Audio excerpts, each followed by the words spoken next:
O texto Hebreus 6, 1 e 2.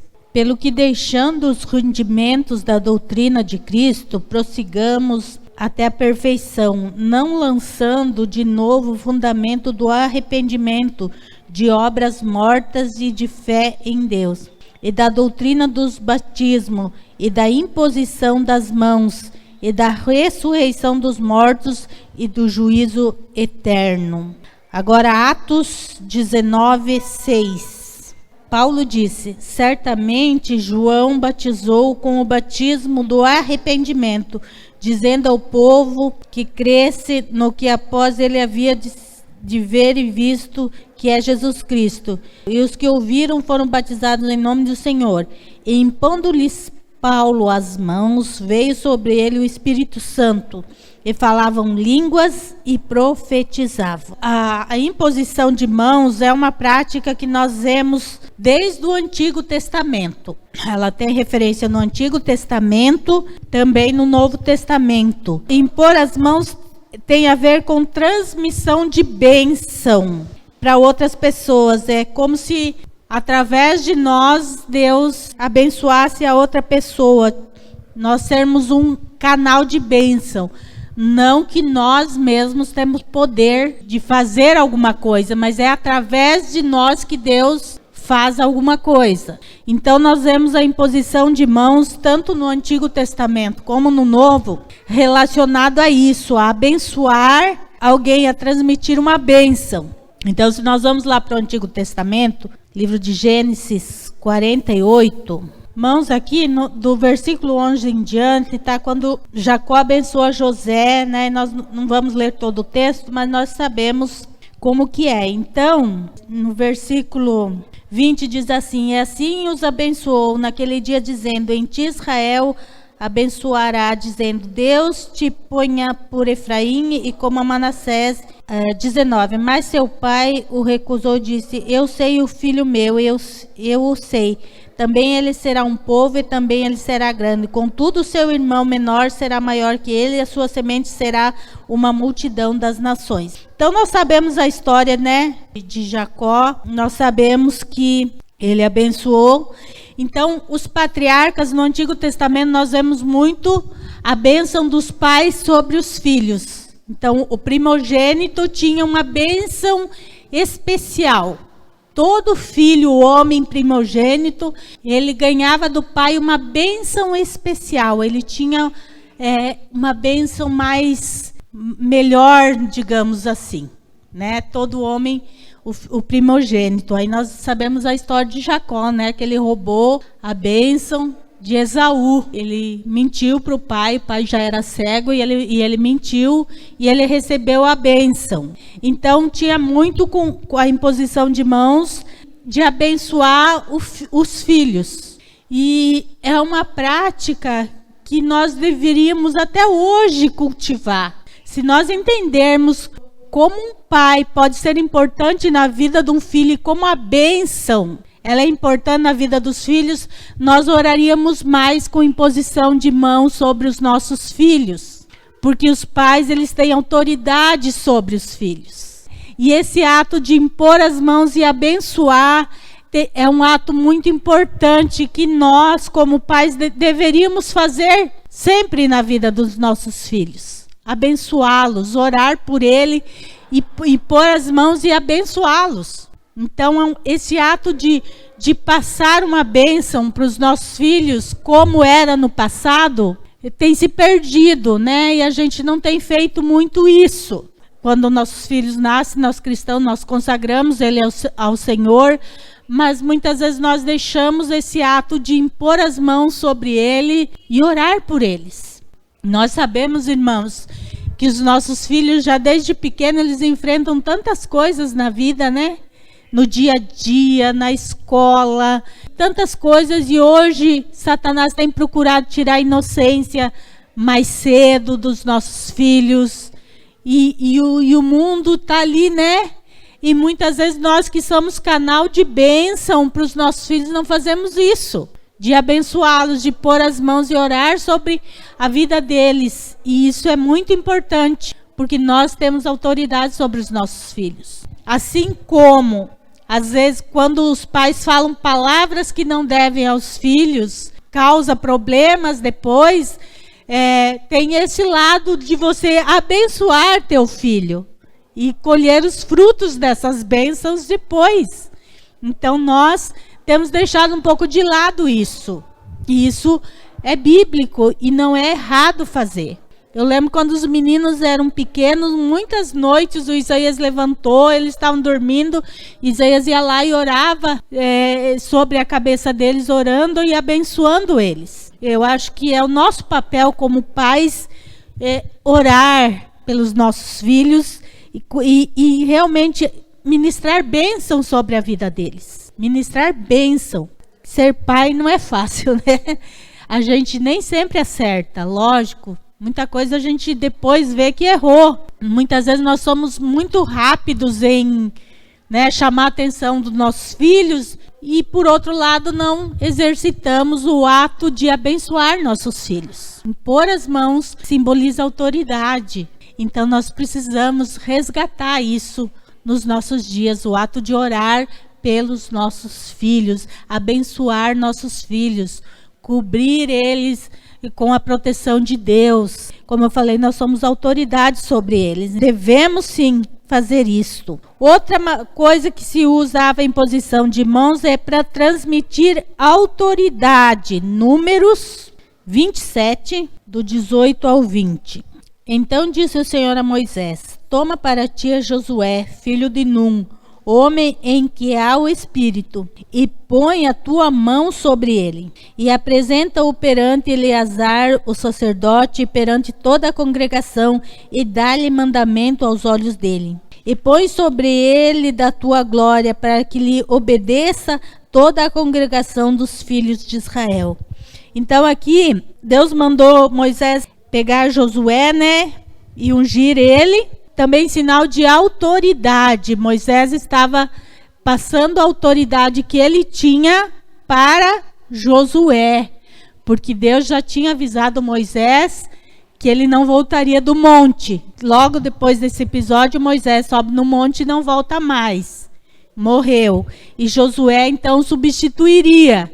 Então, antes disso, Deus fala para Moisés, como ele era o líder, para ele chamar Josué, que seria o novo líder, impor as mãos, chamar o sacerdote, impor as mãos diante do povo. Então era sinal de autoridade. A partir daquele momento, Josué então passou a ser o líder. Então, imposição de mãos também se usa quando nós queremos dar autoridade para alguém. Então, nesse sentido também.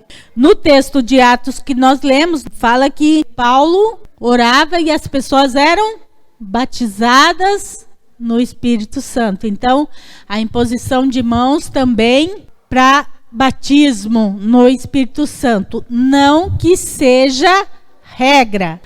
Eu só sou batizado no Espírito Santo se alguém impor as mãos sobre mim. Não. Lá em Atos não foi imposto as mãos sobre nenhum e todos foram cheios do Espírito Santo. Não é isso, mas é no sinal de autoridade. No sentido assim, Paulo, nós sabemos que Paulo era cheio do Espírito.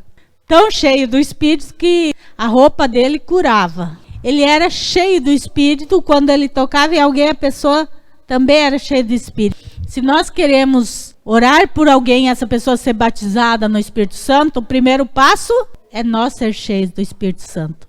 Porque ninguém pode dar aquilo que não tem. A gente só pode dar para o outro aquilo que tem. Aquilo que você não possui é difícil você.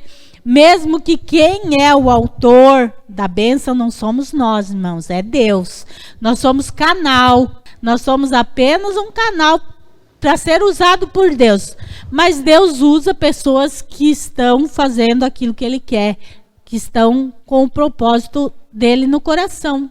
Se eu quero orar pelas pessoas e elas serem cheias do Espírito Santo, eu preciso ser cheio do Espírito Santo, para poder então dar aquilo que eu tenho.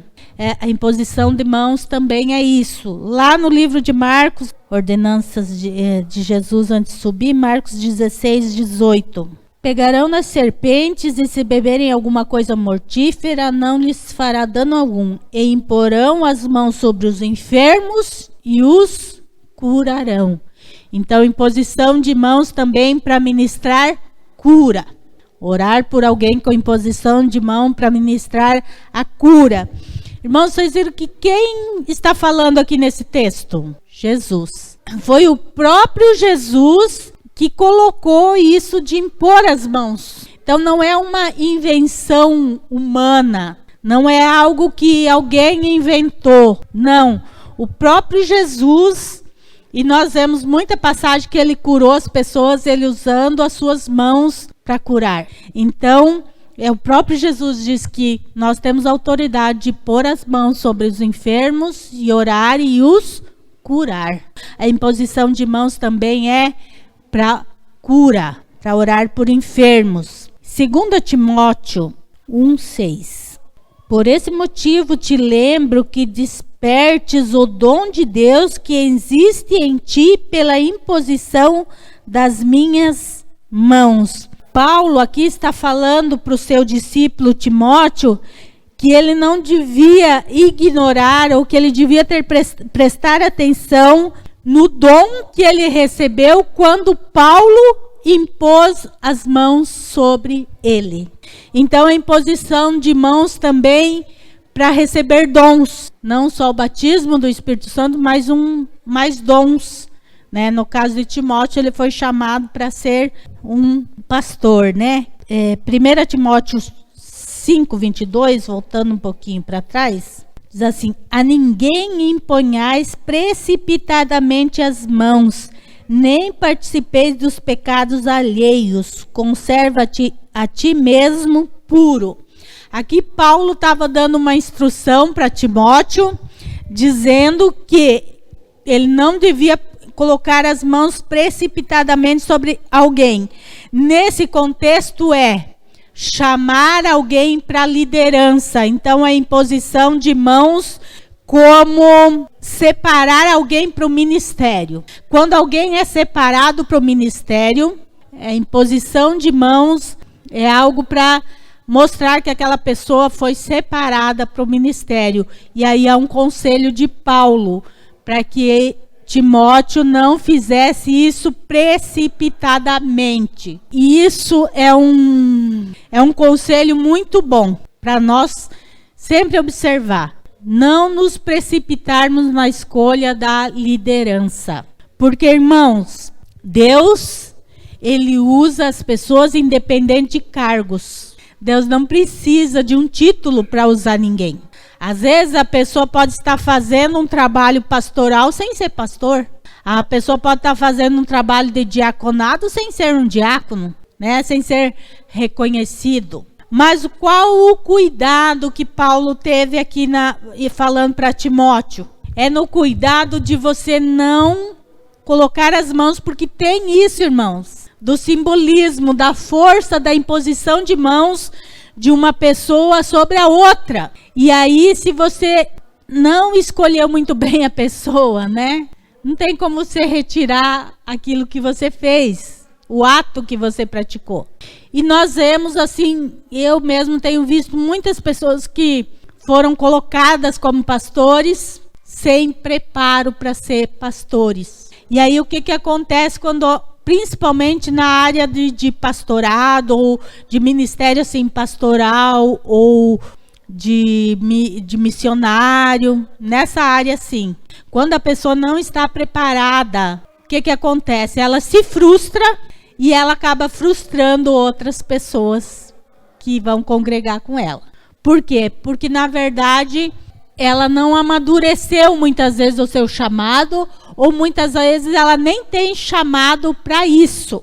O ministério pastoral não é escolhido por homens. É o próprio Deus que chama a pessoa. Também missionário, né? Eu vejo assim que fazer missões é algo que tem que ser um chamado, irmãos. Ser missionário precisa de um chamado de Deus, porque não é fácil ser missionário. Você sair do seu conforto, né? Nós todos conhecemos a missionária Paulinha, né?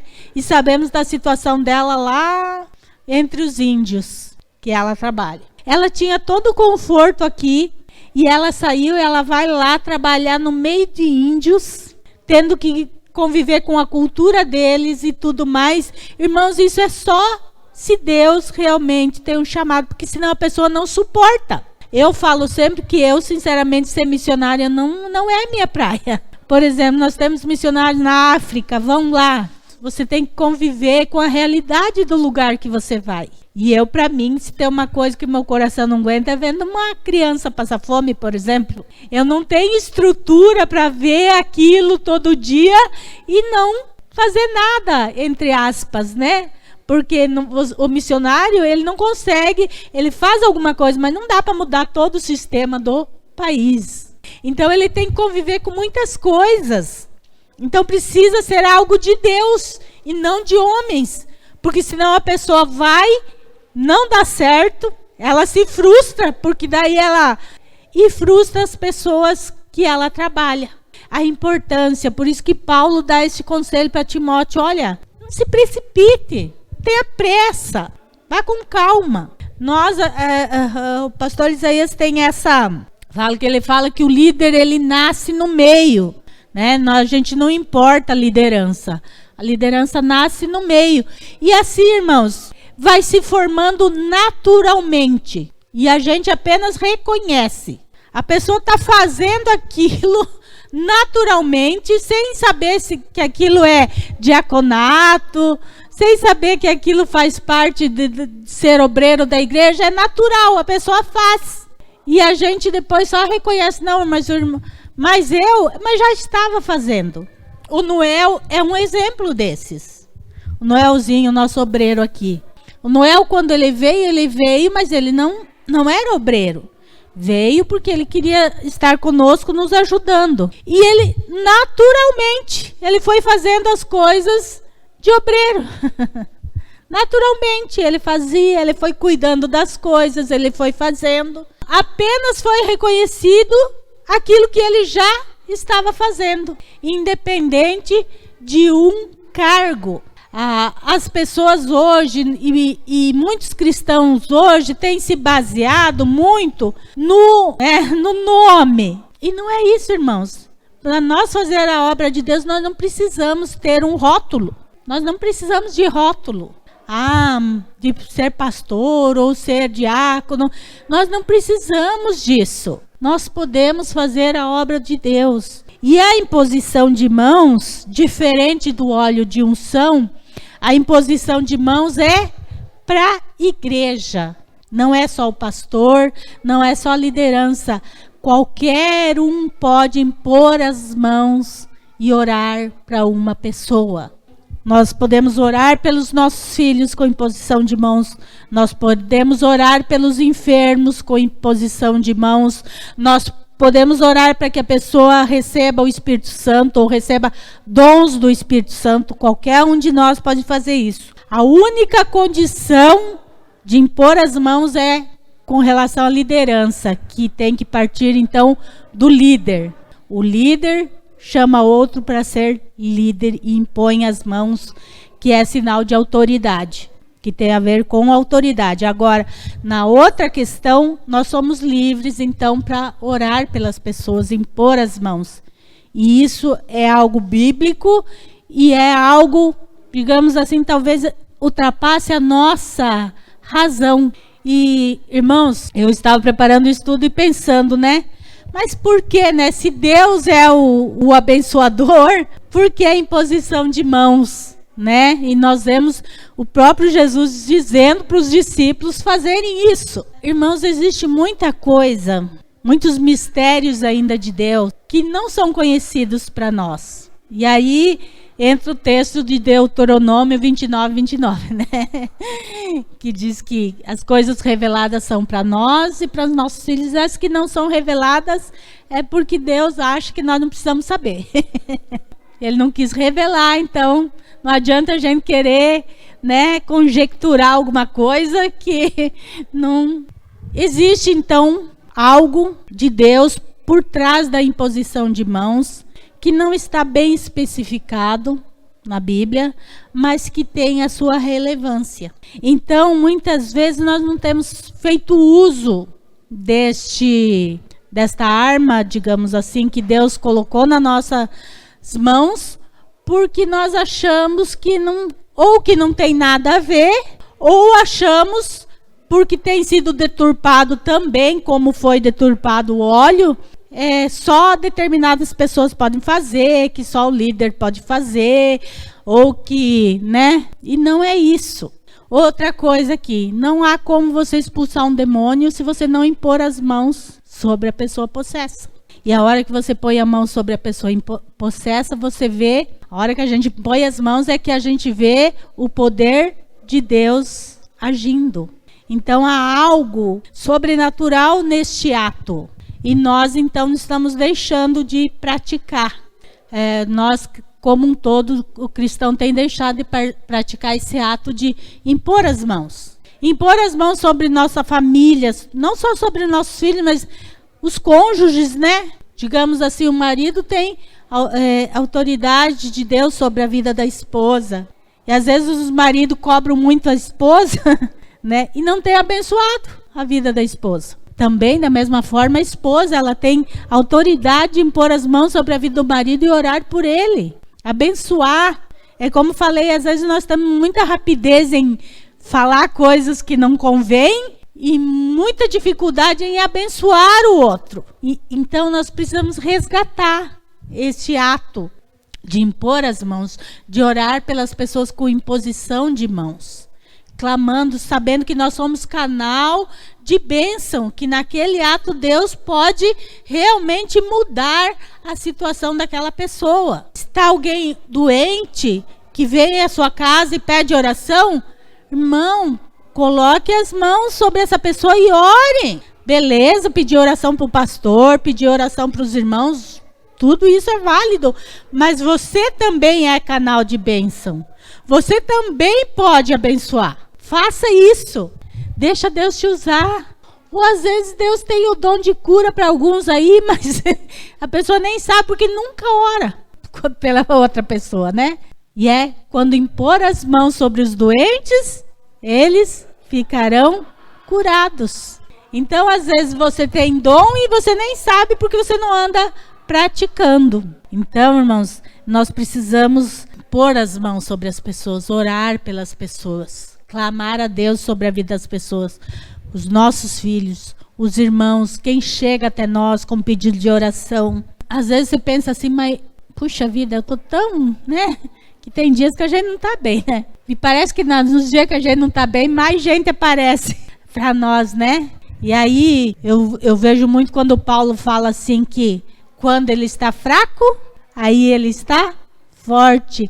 E a passagem de Jó, quando Deus muda a sorte de Jó, foi quando ele estava orando pelos amigos que o haviam criticado, que o haviam falado que ele estava em pecado, que haviam feito um monte de coisa para ele, e ele estava orando por eles. E Deus mudou a sorte de Jó.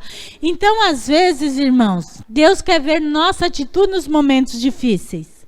E aí ele coloca pessoas no dia que você não está muito assim. E se você colocar em prática, não, então tá bom, eu vou pedir oração, mas deixa eu orar por você.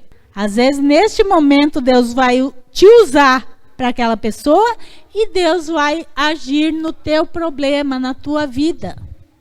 Porque nós temos que aprender que nós servimos a Deus independente das circunstâncias. Não é só quando está tudo bem, é quando está tudo mal também. Nós continuamos servos de Deus. Às vezes Deus não resolve o meu problema, mas me usa para resolver o problema do outro. Às vezes o meu problema mesmo Deus não resolve, mas eu sou canal de bênção para resolver o problema do outro. Mas nós, hoje em dia, porque nos tornamos a geração mimimi, felizmente, nós estamos muito egocentristas. Nós olhamos só para nós. Nós não olhamos mais para o outro. Lembra que tem uma passagem que diz que nos últimos tempos o amor de muitos esfriaria? E aí a gente começa a olhar para nós mesmos e começa a ver que realmente nós estamos nos últimos dias. porque as pessoas não estão mais preocupadas com o outro, só em si mesmas.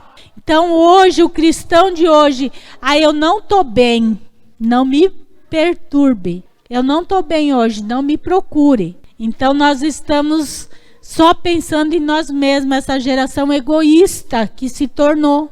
Mas nós, como cristãos, nós não podemos ser assim, de forma alguma. Não é esse o exemplo que Jesus deu.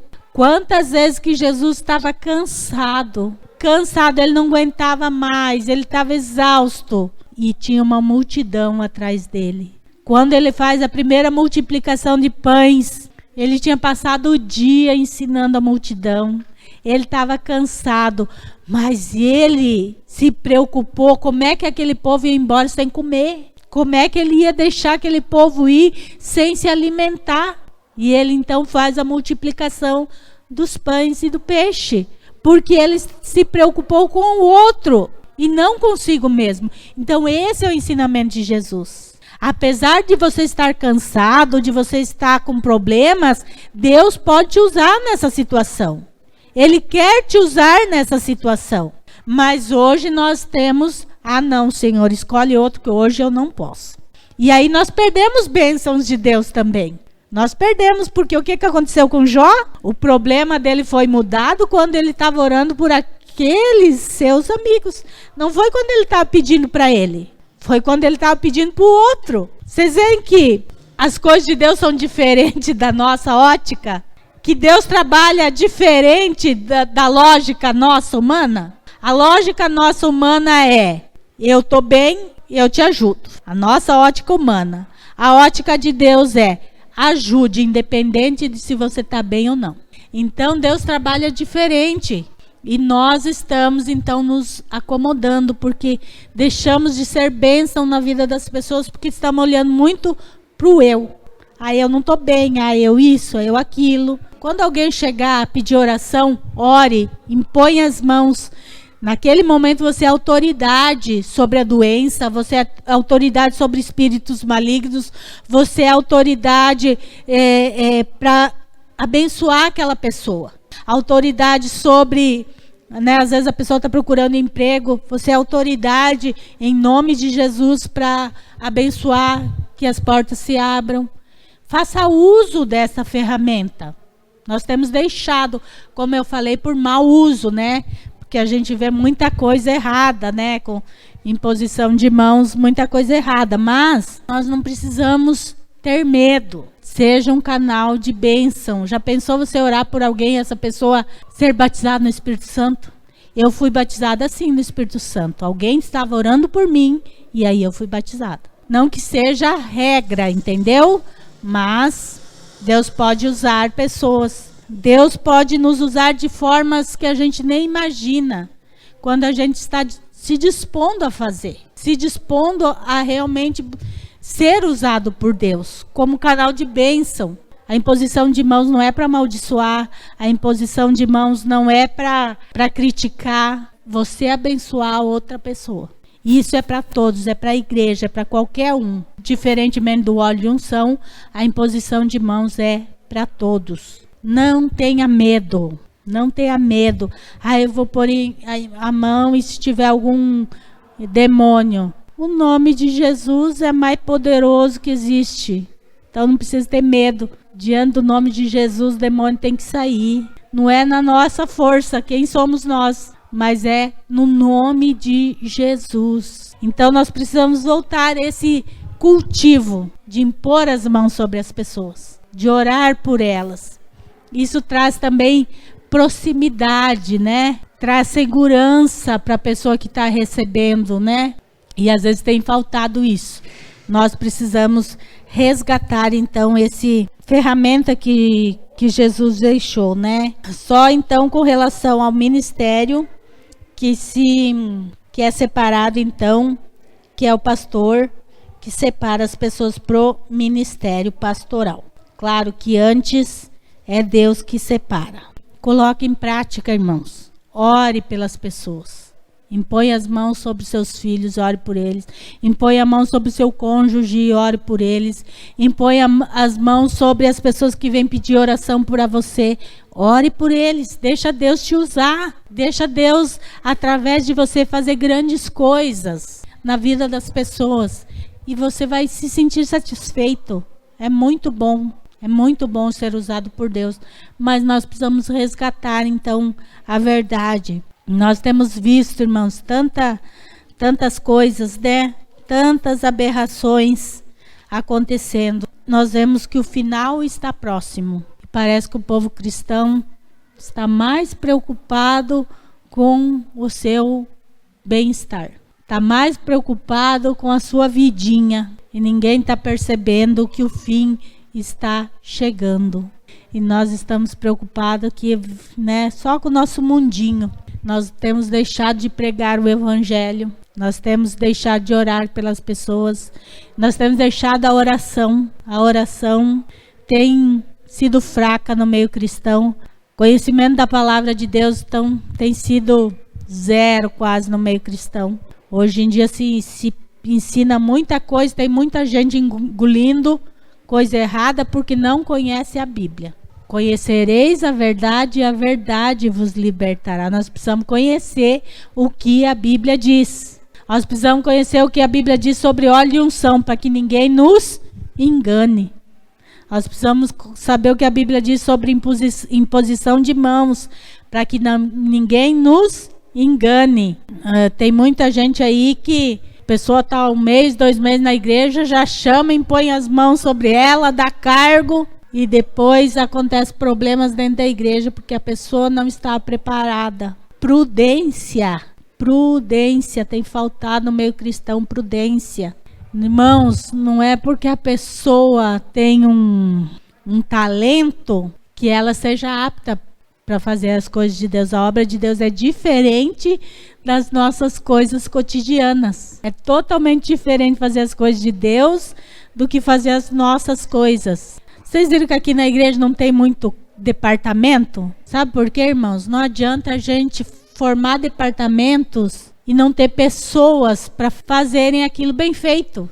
Porque ou você sobrecarrega muito uma pessoa só. Por exemplo, nós não temos departamentos, nós não trabalhamos com ministério, que ministério é diferente de departamento, tá, irmãos? Ministério é uma coisa... Nós vamos falar um dia desse sobre ministério e departamento. Tem igreja que coloca ao ministério de jovens, o ministério de mulheres. Não, eu não vejo como ministério, eu vejo como departamentos dentro da igreja. Nós não temos departamento de homens, nós não temos departamento de mulheres. Por quê? Porque se nós formarmos isso na igreja agora, vai sobrar para quem? Para mim e pro Isaías. E nós já estamos sobrecarregados. Nós não podemos pegar mais nada para fazer. Porque se a gente quiser fazer tudo, a gente não vai conseguir e vai deixar em falta coisas que são mais importantes, que é o pastorado em si. Se a gente se arrumar trabalho segunda, terça, quarta, quinta, sexta, que dia que a gente tem para fazer visita? Os estudos nos lares são mais importantes, às vezes, do que departamento dentro da igreja. Então, não adianta a gente formar e colocar pessoas só para ter e depois ter problemas dentro da igreja. Agora, Deus pode levantar no nosso meio pessoas preparadas para assumir esses departamentos. Mas para Deus fazer isso, você tem que deixar ser usado por Deus. Você tem que se colocar à disposição de Deus. Eu não vou falar o nome, mas tem uma pessoa aqui na igreja que eu e Isaías estamos vendo ela se despontar na diaconia da igreja, como obreiro da igreja. E está sendo natural. A pessoa nem sabe que a gente está de olho nela. Mas porque é natural, ela está fazendo porque é natural. Ela não por cargo, não por reconhecimento. A pessoa simplesmente está querendo ajudar. E é assim que Deus faz, irmãos. É assim. Quando a gente não está querendo poder, quando a gente não está querendo cargo, quando a gente não quer ser visto, não precisa, né, ser aplaudido para Deus usar. É pessoas assim que Deus quer usar. Pessoas que dependam dele. Ah, mas eu não me sinto capaz. Glória a Deus, porque a capacidade vem dele. A capacidade vem de Deus. Irmãos, Se Deus estivesse procurando intelectuais, Jesus não tinha chamado pescador para ser discípulo dele. Ele tinha escolhidos, na época, né? Tinha os filósofos gregos lá, né? Jesus tinha então escolhido os filósofos para ser seus discípulos. Deus não está interessado no QI das pessoas. Deus está interessado no coração das pessoas, no desejo das pessoas em fazer a obra de Deus. É nessas pessoas que Deus está interessado. A capacidade para fazer vem de Deus. E aí, a gente depende dele para fazer isso que Deus quer. Quando a gente faz na nossa própria força, a gente está mais sujeito a errar. Agora, quando a gente faz na força de Deus, então as coisas vão sendo feitas de maneira certa. Não que a gente não vai errar. Somos humanos, irmãos. Mas a chance de errar é bem menor do que quando a gente faz da nossa força. Então se coloque nas mãos de Deus. Seja um abençoador. Seja uma pessoa que Deus possa usar em qualquer circunstância. Amém?